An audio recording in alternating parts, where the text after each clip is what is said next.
Hey guys, welcome back to what will probably be the final video for the S550 to S197 steering wheel swap. There were a couple things I mentioned in the last video about a month ago, and I wanted to go over where I am with them. So the first thing is I did fully finish all of these resistance ladders. I remember that was one thing I mentioned. All of the diagrams, everything's been updated in the documentation, so that's been completed. I did repair my audio line. Excuse me. If you guys remember, I was trying to get the airbag off and I accidentally tore the audio controller line, so I had to repair that and change just simply how the harness was routed inside the wheel. I did get a new steering wheel, so it's a aftermarket S550 GT350 style wheel. It's not actually from that car because that car didn't come with heated steering wheel, but there is a seller on Amazon who sells it in that style with the strip on the top, I guess the steering strip, along with the heated element, which is really cool.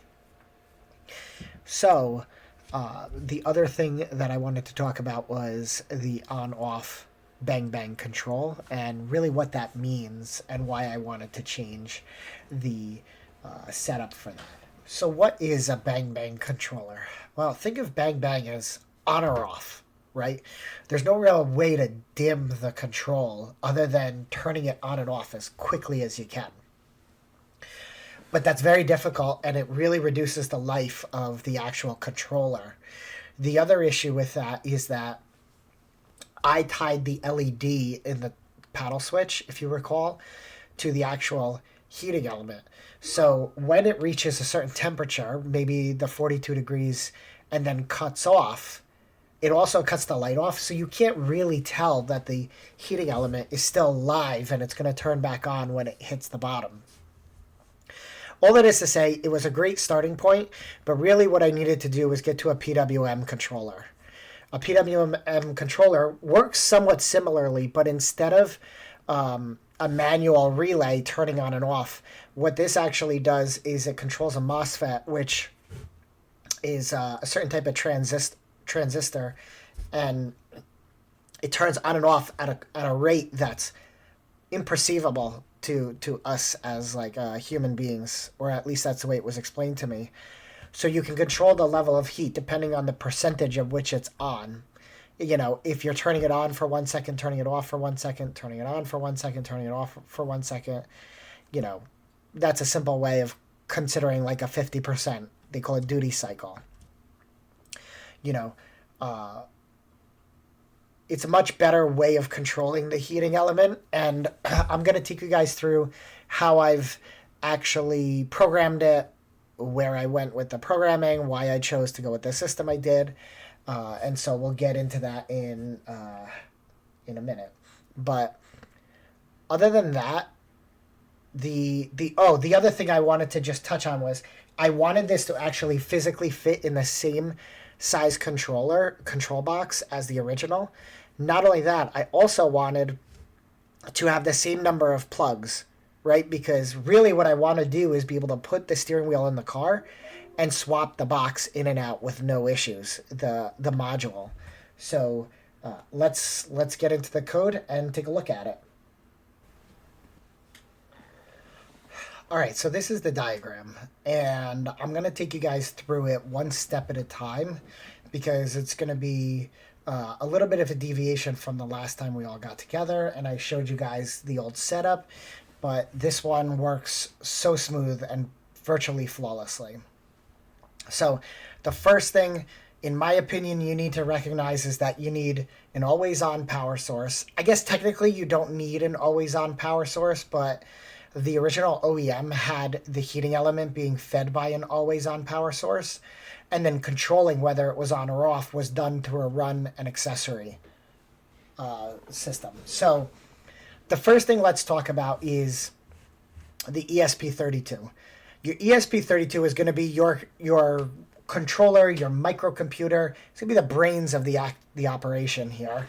And virtually what you want to do is have this MOSFET, which is going to control whether or not we allow heat to go to the element, to be done by this computer, right? And we want to be able to measure what is the current temperature.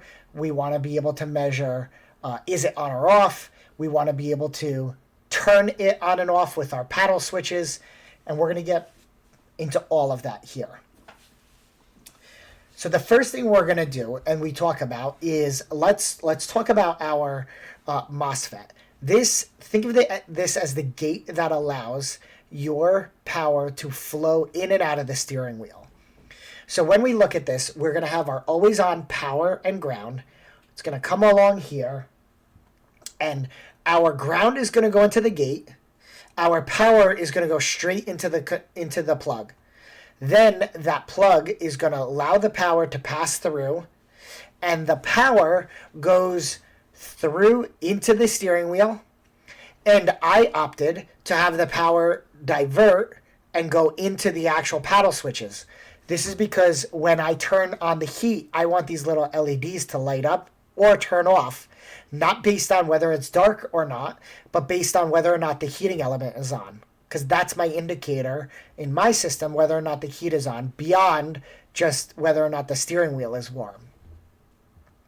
Okay, same thing with my ground here. My ground is going to come back. My ground is going to come out of these switches and go down into the 2, and that's going to come back through the plug here. That is going to go into my drain on my MOSFET. Okay, so think about it like this. The power goes in, the ground wants to come back out, but it can't come back out unless my MOSFET allows it to go through back out into my ground, right? So we need to find a way to control the gate here, and that gate is controlled by our ESP32. Okay, that's coming out of pin 25. Now, in order to get this thing working, though, we got to do a couple things. We need to first recognize that we don't want the ESP32 powered unless the car is on. Why? Because if you turn the car off, you don't want the ESP32 draining your battery when you're not using the car. The other thing to recognize is that an ESP32 cannot handle 12 volts. So we need something to step that voltage down, called a buck converter, that is going to get us down to a 5-volt power source. So what you'll see here is my run accessory comes down, and it goes into my input on my buck converter. This steps down the voltage to 5 volts, and then that is what goes in and powers my V-in on my ESP32. Do not feed 12 volts directly to the ESP32. You will fry it. Been there, done that. Again, I would highly recommend you do not provide this always-on power into the buck converter, because then your buck converter and your ESP32 are always going to be powered 100% of the time, even when your car is off and parked. So that now is that. And obviously you tie your ground into your ground on your buck converter. That's going to create a one ground for everything in our system here. Now, remember, I wanted to have an indicator for the ESP32, not just turning the system on, but making sure that it's also detecting, is the car actually in run or accessory mode? So what we do is we take this power and we send it into pin 35. However, we have to step that voltage down because, as I said before, the system can't handle 12 volts directly into it. So we use a 100,000 ohm resistor to step that down, and then we break it off with a 33,000 ohm resistor into the ground signal. Okay? Again, just follow the directions here to make sure that you're not overloading your system. Now, we've got multiple things going on here. We have our power. It's detecting whether or not we're in run accessory mode. We have the ability to turn the gate on and off from pin 25. We have our voltage and our ground coming in. So we got two more things we need to handle. The first is our thermistor. Now, if you guys recall, there are too many plugs being utilized because of converting some of these back to the 8-pin source and return for our regular switches, our cruise control, info control, audio control, Bluetooth control. Remember, we diverted and sent our thermistor through an extra, we added the ribbon cable. So then we go over here. We're going to easily send our ground to the ground pin. To be honest, it could be this ground pin or it could be this ground pin. Doesn't matter. But what we want to do is we want to send our thermistor first into our VP. And then we want to have a 10,000 ohm resistor that bridges us into our 3V3. What this is actually doing, to the best of my knowledge, is 3V3 sends a voltage out into our thermistor. It's going to do a step down, and it's going to say, okay, we step down the voltage and we send it in here into VP. Then we send the voltage through the thermistor. The thermistor acts like a resistor, and we're just pretty much measuring what is the voltage differential between them. That's the best I got for you guys. If I'm wrong, I'm wrong. Guess what? It works. Once you do the programming, it works. The last thing I did was I wanted to use my paddle shifters, if you recall, to be able to control this. So if you take a look here, we have our dark gray, which goes in here. This is our paddle shift return, our ground, if you will. This is I believe the up paddle shift, and this is the down shift going in. Now, when I come out of it on this side, okay, I am coming out of it through pins 2, pins 3, and pin 4. Okay? Pin 3 is going to be my up shift. Pin 2 is going to be my down shift.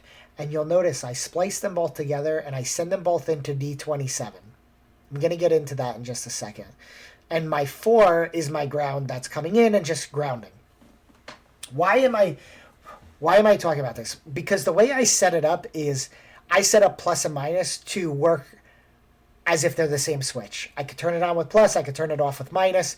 It allows me to do it with whichever hand is on the wheel at any given time. Whether I'm shifting or not, both buttons act the same. And as we get into the programming, you will see that they will act the same. They will not be any different. What you may want to do, and I'm not going to show it here, but what you guys may want to try or figure out is, because I'm allowing for the paddle shifters to be independent of one another coming through here, it gives me the ability to, if I wanted to, I could send each one of these into a different pin and maybe make the plus a heater on high, and so it controls my voltage at a high level, or maybe my minus would control my voltage at a low level and throttle it. That can all be done with modifying the harness if I so choose. For now, they're wired together and they're done as one single controller. So that's everything. That is how you wire this up to be able to use the ESP32. Now we're going to get into how to program it, and that should wrap up how to work through a PWM signal on this heating element. All right, guys, so I will be the first to say the code that's written here is a combination of my own writing and, call it what it is, ChatGPT. It helped me build out the template. It helped me get the basics started, and this is essentially what we're going to plan on doing. So we have to include Arduino H and math.h, and what we're going to go through is the first thing you want to set up is what pins are you using. So PWM pin, this is going to be the pin we're turning on and off very quickly to control the heating element. That's your MOSFET gate. The next one, the therm pin, is where we're going to be testing and checking for the temperature of the actual thermistor to make sure we have a hot cutoff and we have the ability to control how we are sending, at what point do we dial back the voltage, if you will.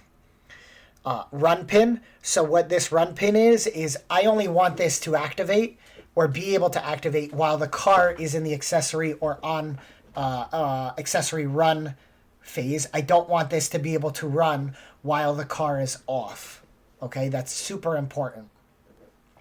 Then we have our switch pin. This is where we're going to detect whether or not we press the switch to turn the to turn the heat on and off. And then we have an LED pin. This is just to be able to use an indicator on the ESP32 to determine whether or not the system is on or off. Okay, so that's our first setup here. Now, the next three PWM settings we want to talk about is we're going to set a frequency of 1001 kilohertz. We're going to do a 10-bit resolution, and then we're going to set our PWM max. Okay. Again, I'm not overly familiar around what this means, so just make sure you include it, and you can look up what exactly each one of those determines. Temperature control. Okay, this is where we're going to set up what we want to target. So the first one is, what is our maximum temperature that we want the steering wheel to essentially approach and then sit at? I have 42 degrees Celsius. To be honest, after running this a few times, this might be a little bit hot. All of my tests at my desk, I realized I would only let it run for like 4 or 5 minutes. But since I put it in the car, I've realized that this steering wheel gets pretty hot. So I would actually recommend you stick with something like 40 degrees C here. Maybe just lop 2 degrees off from each one of these. Full power temperature. This is the minimum temperature at which we're going to blast full power into the heating element. So it's going to go 100% voltage, 100% heat until we get to 38 degrees. And then we're going to start to dial it back so that we're only at maybe 50% power to maintain 42 degrees. Okay, max temp, 46 degrees. This is an emergency cutoff. This is a safety thing. Just on the off chance that my thermistor goes completely off the rails, we'll have it set up so that at 46 degrees C, it cuts power to the whole system. Okay, KP, not sure what KP is. I think this has to do with where we convert our thermistor voltage into an actual temperature. We have a temperature offset. This is on the off chance that what's coming through in the thermistor doesn't necessarily match what you're experiencing. I was using this. I thought I needed this calibration, but it turns out I didn't. And then the hold duty ratio. This is basically determining, is there a point where you don't want this to drop below a certain duty? Okay, what do I mean by that? Is perhaps as you approach 40 degrees C or 42 degrees C, your temperature variance would drop, let's say, to, or in order to maintain 42 degrees C, perhaps you only need to have a 30% power or 30% voltage going into the system. Well, the thing is, at 30%, you're going to start to see your LED turning off. You're going to start to... I basically set it so that 55% is where I want it to stay, and 55% is a hold duty ratio where it's not going to go much farther than that. Okay, here's our thermistor. This is, long story short, this is how you're going to convert the thermistor into a temperature because it's a voltage difference that comes through. This is my voltage threshold that I want to be able to say above this level of voltage is where we are detecting our ability to turn this system on and off. We have our state variables. This is going to tell us whether or not the heating element is enabled or not. By default, our heating is off when you turn the car on, and this gets power. And then there's a button filter. What I've learned as I go through this is there's a certain level of noise that gets introduced to the system. So what I set it at is if I press the button, I want it to be held for at least 4 cycles before it either turns on and off.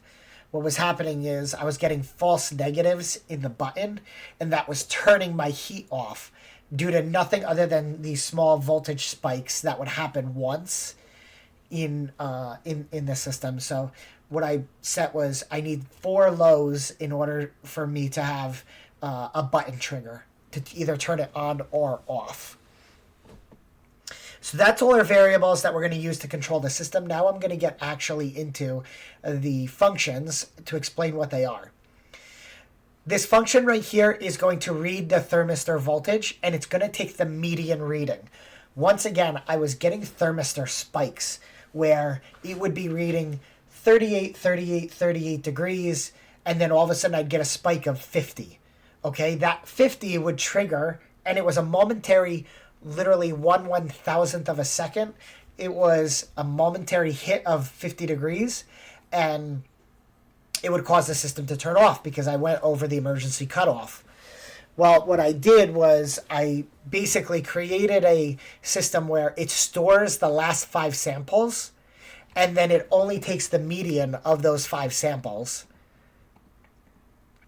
Right? So take your samples, sort them largest to smallest, and then only take the median of those samples, right? The very middle one, because your samples are 0, 1, 2, 3, 4. Take sample 2. Okay? All right. Then what do? We take that voltage. So again, this is all voltage. We take that and then we convert it to a temperature. I'm sorry, no. We convert... we return the median ADC, right? Okay, we're returning the voltage back to the system. Okay. So that is our read the thermistor and get the median voltage. Okay. Now, when the car gets set up, we have a couple different things. This serial is not relevant. It's for if you guys want to do anywhere you see serial here, this means if you plug it into a laptop and you open the serial monitor, you'll be able to see exactly what's going on. It's going to spit out your thermistor voltage. It's going to spit out your target. It's going to spit out your duty cycle. It's going to spit out a whole bunch of stuff, whether or not the heat is on or off, if you've hit the temperature. So I left all that in here so that in case anyone uses this, they'll be able to see it. So this is essentially creating the baud that you're going to be able to monitor at for your system. Okay, we're going to set our pin attenuation for the run pin and the therm pin. I have no idea what that means, but ChatGPT said I needed it. We have our pin mode. This is our switch. We're going to take the switch pin and say it's an input pull-up. So when you press the switch, it pulls up the voltage. We have our pin mode for our status LED. We're going to set that to output so that we can output to it. And then our status LED, we're going to turn off. Right? By default, the system's going to turn it off. Initialize our LED. So we're going to take our pulse. So this is setting our pulse wave modulation pin to be able to update at this frequency and this resolution. Okay. These are commented out, so we'll skip those. And then we're going to say, turn our PWM pin off. Set it as off.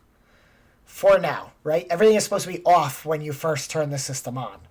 And so we print to the serial, our ESP32 steering wheel is ready. All right.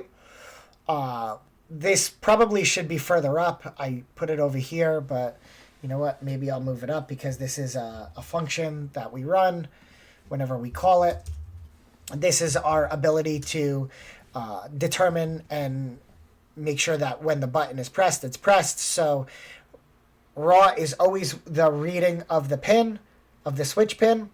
If the switch pin is considered low, we are going to count how many times is it low for. Okay? We need, remember, our required number of lows, if we come back up here, is 4. As long as it is 4, it's considered low 4 times in a row. Then we flip whether or not the heater is enabled. If it's enabled at this time, we disable it. If it's disabled at this time, then we enable it. And then we say our button toggle took place, the heater is now, and we determine whether or not it's on or off. And then we turn the LED on or off. Okay? So that is where we, again, we're not actually turning on the heat on or off here. We're merely taking this variable and making it true or false. And we're only doing that when we have a long enough press on the hold. 4 is less than 1 I want to say less than 1/4 of a second of pressing the button. And I really haven't been in a situation so far where I've pressed the button and it wasn't detected. Okay. And then this over here actually outputs what is the detection of the button. Was it on or off? And how long did it detect whether it was on or off? So it will say, you can test by flipping the whatever button you use very quickly, and it will tell you how long it calculated that low count for. And then you can adjust your min and max as, again, I use the paddle switches, but you guys may use, something else in your car. Okay, we already went over setup. So now we're going to talk about the main loop here. So the main loop, as soon as the system comes on, we want to set our run voltage to reading the run pin. Okay, is the car actually on in run or accessory? Okay, if the run active voltage is greater than the threshold we set. Now the way this should work is I use a voltage step down to step down the 12 volts down to, I think, 3 volts. That's safe for the ESP32. And my run threshold is 2 volts so that I get rid of any sort of false positives. So as long as it's reading that my car is on, then it's setting this run active to true. Okay, this commented out here was me forcing the system to be seeing a run active so I could do some testing. So now it's saying, okay, if the accessory is off, meaning if you turn your car off, turn the heater off. Turn the heater off, turn the LED off, and print to the system that my run voltage is off, and I'm printing out that there is no voltage in the car. Okay? Next, okay, handle button. This is going to call this function to say, are we check to see if the button was pressed. If the button was pressed, you want to flip the heat on or off. Otherwise, we move on. The next thing we're going to do is we're going to check the thermistor voltage. So we want to pull out the thermistor voltage and read it and store it here. Then we're going to say our current temperature, and we're going to call this function thermistor to Celsius and send my thermistor voltage over to that. So I'm going to kick it over to this one down here. This is simple math. It's simply math that's going to convert us from a voltage to a Celsius temperature and return that back to us over here. Now remember, I had a temperature offset because I thought that my thermistor was reading a different temperature than the outside because I was using a fancy little tool, an infrared heating tool, but it turned out none of that was needed. So instead of removing it all, again, I just left it up here in case you guys want to, tweak that with a offset. All right, coming back down here. So now we know at this point we are checking, did we experience a trigger to turn it on and off, pull our currently measured temperature from the thermistor. And the first thing we want to do is check to see if my temperature is greater than my max temperature. If it is, immediately cut the system off. So we're going to turn the PWM pin off. Stop sending voltage to the system. We're going to print the current temperature, and then we're going to say emergency cut off, turn it off. Really, all that's important when you actually are operating in the system is that we are cutting the power to the PWM pin. This is what controls the MOSFET gate to allow the voltage to the system. Remember, I know I showed you guys before when I went through the diagram, but remember, my full voltage that's going to my actual heating element never actually interacts with my ESP32. It goes to the MOSFET, and the ESP32 controls the MOSFET. Okay, if I look now that we've touched on our emergency cutoff, let's actually look at our heating controls. That's all in here.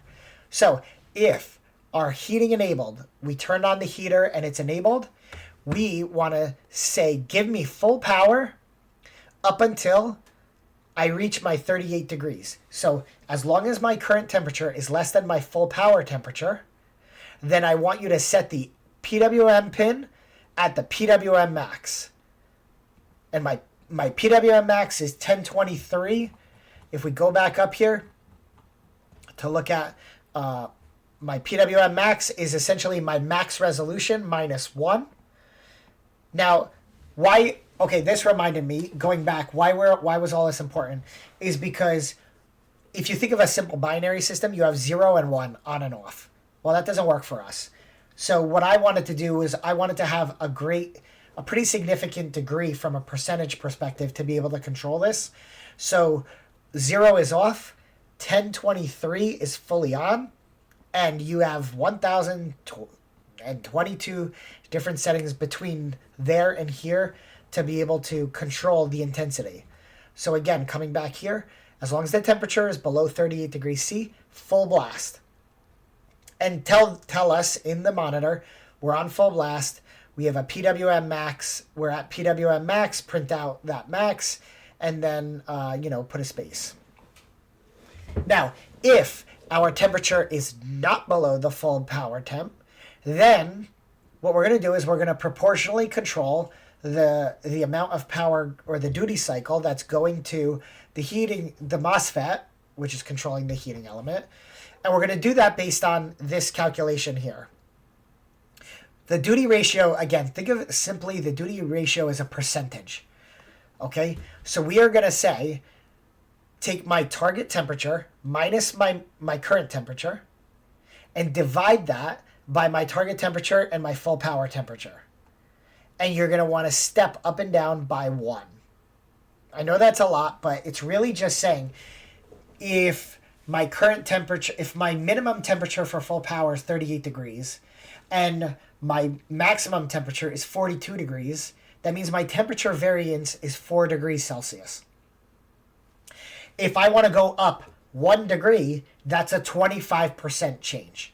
So when I go from 38 to 39, reduce my duty cycle by 25%. Okay, at 40 degrees, I should be at 50% duty cycle, and so on. Then, what I'm going to do, however, is remember, I said, you know what? I kind of want a minimum duty cycle. I don't want to go below 55% duty. So I'm going to take whichever is bigger, my current duty cycle or the 55% duty cycle. Okay, great. And that gives me whatever my duty cycle is that I want to output. Then I'm going to say, all right, what is my duty ratio times my PWM max, which is 1023, and now set that percentage as my current duty. And now output that on the pin. Okay, so now I'm going to output on my PWM pin, and I'm going to set the duty cycle to 25% of 1023, which is, or not, I'm going to step down by 25%. So 75% of 1023, 750 duty cycle. The system can understand all that because we set all of the resolution and everything in the setup over here, right, in our PWM pin. Okay? All right, we're rounding ourselves out. So now that you've passed the minimum 38, the system will start outputting to the serial that we're on partial duty, and it will output the partial duty cycle. All right, then if all else fit, okay, so here, now we've wrapped up all of our, what do we do when the heater is enabled? When the heater is disabled, right, in our else statement, we turn the PWM pin off. So that's where when you press the button and we turn off heater enabled, then we turn off the PWM signal. All of this down here is debugging. This all gets printed. If you're plugged into the serial monitor, it's going to give you your current temperature. It's going to give you in Celsius. For those of us who don't know Celsius that well, it's going to give you your current temperature in Fahrenheit. It's going to tell you whether or not you have a voltage on your run thing. Obviously, you should if you want to get anything. And then it's going to say your heater, is it on or off? And that's it. That's how it works. I may or may not have a video to show that. I will show you guys that in a few, but that is how we set up a PWM duty cycle for this. So what I can do is I can share with you guys a link to this to this file. Again, I'm using an ESP32 dev module to do this. And if I still had the module out on my desk, not in the car already, I would have showed you guys this, but that's it. So I hope you learned something, and I'll catch you in the next one. See ya.